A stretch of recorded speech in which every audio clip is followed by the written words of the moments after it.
ceux qui viennent chaque année à l'Assemblée générale sont habitués. Alors, le rapport d'activité, attention, s'il vous plaît, les micros, on va tous les couper. Là, voilà, on met tout le monde. Ce rapport d'activité, je l'ai intitulé « Il était une fois l'UCEP 66 en 2019-2020 ». L'année 2019-2020 a été une année irréelle, à peine croyable, si bien que j'ai l'impression d'avoir vécu une histoire tirée d'un recueil de contes. Un recueil de contes qui raconte des histoires pour faire peur aux enfants. Peut-être même que dans de nombreuses années, nos successeurs à la Ligue raconteront à leurs enfants l'histoire de l'UCEP 2019-2020. Et donc, pour vous présenter les grandes lignes de l'activité, j'ai choisi de vous raconter cette histoire. Alors là, je vous fais une petite mise en scène. J'espère que ça va marcher. Voilà. Est-ce que vous voyez mon petit château? Je pense que oui. Je vais à nouveau partager mon écran. Allez.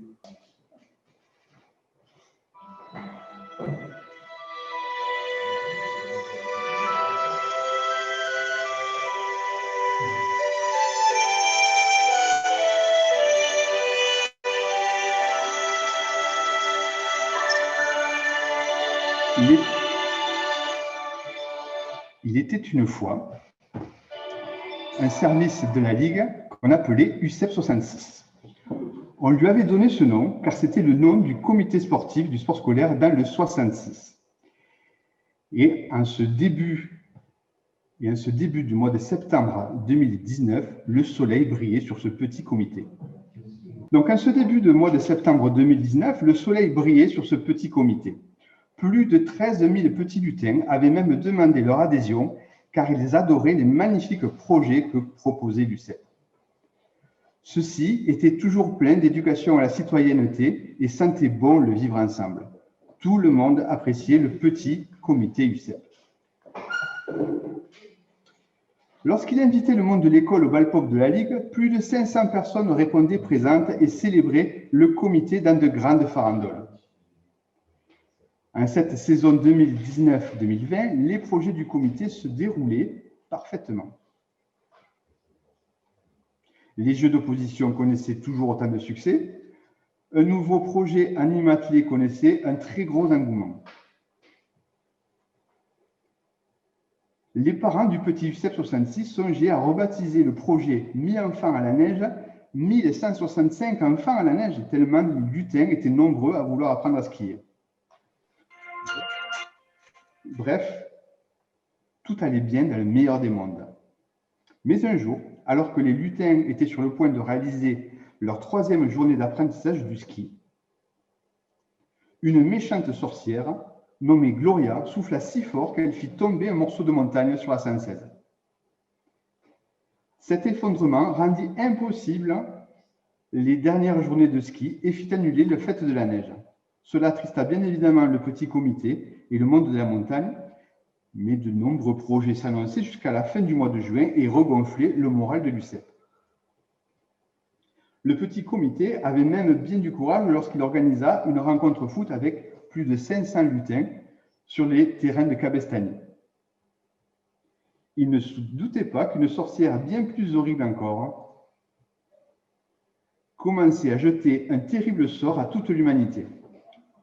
On appelait cette sorcière maléfique la Covid-19. Le 12 mars, son maléfice mit la France entière à l'arrêt et stoppa net toutes les activités de l'UCEP. Tous les lutins étaient contraints de rester chez eux et ne plus fréquenter l'école. Ils ne pouvaient plus voir leurs petits camarades. Les gens devaient même porter des masques. Il fallait demander la permission à la méchante Covid pour pouvoir sortir de chez soi. Et pire que tout, les rencontres UCEP ne pouvaient plus avoir lieu. Les lutins avaient pourtant besoin de bouger, de garder du lien avec leurs camarades de classe. Le comité 66 ne pouvait se résoudre à pleurer dans son coin. Il fallait sauver les lutins et sauver l'UCEP 66 aussi. Alors le petit comité, qui était très malin, se mit à réfléchir intensément pour inventer un stratagème. Après 2 jours sans manger et dormir, il eut une illumination. Si nous ne pouvons plus organiser nos rencontres traditionnelles, alors organisons une nouvelle forme de rencontre adaptée à la situation, la e-rencontre.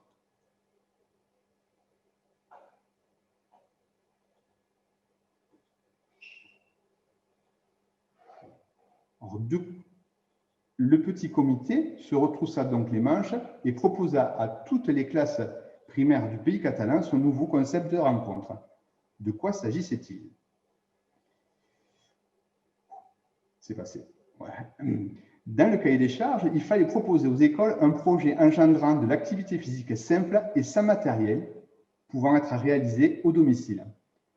Le principe retenu était que chaque lutin devait réaliser une série de défis sportifs. Les parents étaient chargés d'envoyer les résultats à travers un formulaire en ligne et ces résultats s'incrémentaient les uns aux autres et cela permettait de constituer un score de classe. Un défi culturel sur l'histoire et les valeurs de l'olympisme faisait partie des défis, car l'enseignement de l'EPS est aussi un enseignement culturel. Les lutins purent profiter de ce projet pour témoigner leur gratitude envers tout le personnel soignant qui était sur le front de la Covid-19. En effet, chaque participant put poster un poème ou un dessin afin de redonner du courage à ces soldats qui bataillaient pour nous.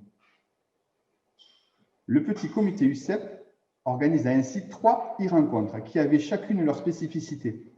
Celles-ci comptèrent 675 participations de classe, inscriptions de classe, soit près de 14 000 lutins.